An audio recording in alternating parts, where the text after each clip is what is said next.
Hi friends, welcome back to Manjula's lifestyle vlogs. ಎಲ್ಲರೂ ಹೇಗಿದ್ದೀರಾ?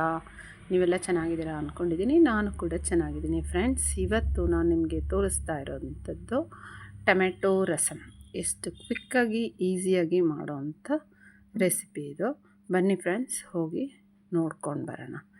ಇವಾಗ ನೀವು ನೋಡಿ, ಇಲ್ಲೊಂದು ನಾನು 4-5 ಟೊಮೆಟೊ ಮತ್ತು ಒಂದು ಈರುಳ್ಳಿ, ಒಂದು ಗೆಡ್ಡೆ ಬೆಳ್ಳುಳ್ಳಿ ಮತ್ತು ಒಂದು 4-5 ಒಣಮೆಣಸಿನ್ಕಾಯಿನ ಬೇಯಿಸ್ಬಿಟ್ಟು ಈ ಥರ ರುಬ್ಬಿಟ್ಕೊಂಡಿದ್ದೀನಿ ಫ್ರೆಂಡ್ಸ್.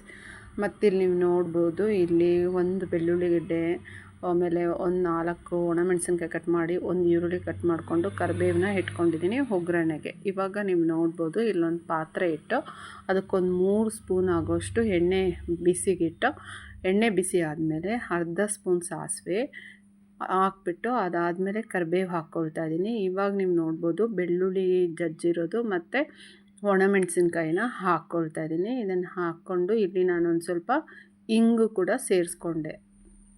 ಇವಾಗ ಇದಕ್ಕೆ ಒಂದು ಈರುಳ್ಳಿನ ಕಟ್ ಮಾಡಿರೋದನ್ನು ಹಾಕ್ಕೊಂಡು ಮತ್ತಿಲ್ಲಿ ಒಂದು 1/2 ಸ್ಪೂನ್ ಆಗೋಷ್ಟು ಜೀರಿಗೆನ ಹಾಕ್ಕೊಳ್ತಾ ಇದ್ದೀನಿ ಫ್ರೆಂಡ್ಸ್. ಇವಾಗ ಇದನ್ನೆಲ್ಲ ಚೆನ್ನಾಗಿ ಫ್ರೈ ಮಾಡ್ಕೊಳ್ಳೋಣ. ಎಲ್ಲಿವರೆಗೂ ಫ್ರೈ ಅಂದರೆ ಇದು ಸ್ವಲ್ಪ ಗೋಲ್ಡನ್ ಫ್ರೈ ಬರೋವರೆಗೂ ನಾವು ಇದನ್ನು ಫ್ರೈ ಮಾಡ್ಕೋಬೇಕು. ಆವಾಗಲೇ ಈ ರಸಮ್ ಟೇಸ್ಟ್ ಚೆನ್ನಾಗಿರುತ್ತೆ ಫ್ರೆಂಡ್ಸ್.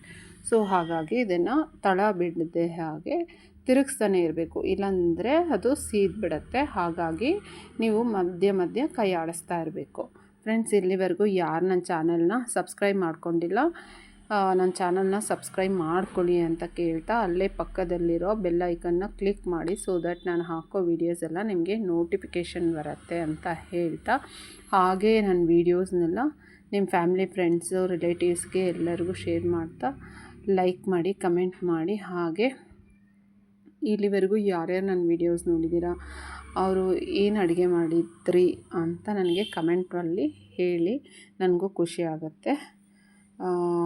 ಈಗ ನೋಡಿ ಫ್ರೆಂಡ್ಸ್, ನಂದು ಇಲ್ಲಿ ಫ್ರೈ ಆಗಿರೋದು ಗೋಲ್ಡನ್ ಬ್ರೌನ್ ಆಗಿದೆ ಅಲ್ವಾ. ಇವಾಗ ನಾನಿಲ್ಲಿ 1/4 ಸ್ಪೂನ್ ಆಗೋಷ್ಟು ಅರಿಶಿನ ಸೇರಿಸ್ಕೊಳ್ತಾ ಇದ್ದೀನಿ. ನೋಡಬಹುದು ನೀವು. ಅರಿಶಿನ ಹಾಕ್ಕೊಂಡಾದಮೇಲೆ ಇವಾಗ ನಾವು ಈರುಳ್ಳಿ, ಟೊಮ್ಯಾಟೊ, ಬೆಳ್ಳುಳ್ಳಿ, ಒಣಮೆಣಸಿನ್ಕಾಯಿನ ಬೇಯಿಸಿ ರುಬ್ಬಿಟ್ಕೊಂಡಿದ್ವಲ್ಲ, ಅದನ್ನು ಇಲ್ಲಿ ಸೇರಿಸೋಣ. ಇವಾಗ ಇದನ್ನು ಚೆನ್ನಾಗಿ ಮಿಕ್ಸ್ ಮಾಡೋಣ. ಇದೇನು ಹಸಿ ವಾಸನೆ ಹೋಗಬೇಕು ಅಂತೇನಿಲ್ಲ, ನಾವೆಲ್ಲ ಆಲ್ರೆಡಿ ಬೇಯಿಸ್ಕೊಂಡಿರೋದ್ರಿಂದ ಇದು ಸ್ವಲ್ಪ ಉಪ್ಪು ಖಾರ ಎಲ್ಲ ಹಿಡಿಬೇಕು. ಹಾಗಾಗಿ ಇದನ್ನು ಚೆನ್ನಾಗಿ ಕುದಿಸ್ಕೋಬೇಕು. ಇವಾಗ ನೀವು ನೋಡಬಹುದು ಫ್ರೆಂಡ್ಸ್, ಇದಕ್ಕೆ ನಾನು ಇಲ್ಲಿ ರುಚಿಗೆ ತಕ್ಕಷ್ಟು ಉಪ್ಪನ್ನು ಹಾಕ್ಕೊಳ್ಬೇಕು. ನಾನಿಲ್ಲಿ ಉಪ್ಪನ್ನು ಸೇರಿಸ್ಕೊತಾ ಇದ್ದೀನಿ. ಹಾಗೆ ನಿಮಗೆ ಯಾವುದಕ್ಕೆ ರಸಮ್ ಬೇಕೋ ಅಷ್ಟು ನೀರನ್ನ ಹಾಕ್ಕೋಬೇಕು. ನೋಡಿ, ನಾನಿಲ್ಲಿ ನೀರು ಹಾಕ್ಕೊಂಡಿದ್ದೀನಿ. ಈಗೊಮ್ಮೆ ನಾನು ನಿಮಗೆ ತೋರಿಸ್ತಾ ಇದ್ದೀನಿ. ನನಗೆ ಇವಾಗ ಇದು ಕರೆಕ್ಟಾಗಿದೆ. ಹಾಗಾಗಿ ಇಲ್ಲಿ ನೀವು ನೋಡ್ಕೋಬೋದು, ಉಪ್ಪು ಖಾರ ಎಲ್ಲ ಕರೆಕ್ಟಾಗಿದ್ದರೆ ಹಾಕ್ಕೊಳ್ಳಿ. ಅಕಸ್ಮಾತ್ ನಿಮ್ಮ ಖಾರ ಇನ್ನೂ ಸ್ವಲ್ಪ ಬೇಕು ಅಂದರೆ ಇಲ್ಲಿ ನೀವು ಸ್ವಲ್ಪ ಖಾರದ ಪುಡಿನೂ ಹಾಕ್ಕೊಳ್ಬೋದು.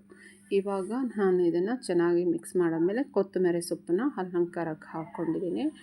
ಅದನ್ನು ಇಲ್ಲಿ ಚೆನ್ನಾಗಿ ಒಂದು ಕುದಿ ಬರಬೇಕು. ಈಗ ಒಂದು ಕುದಿ ಬಂದಿದೆ. ನಾನು ಸ್ವಲ್ಪ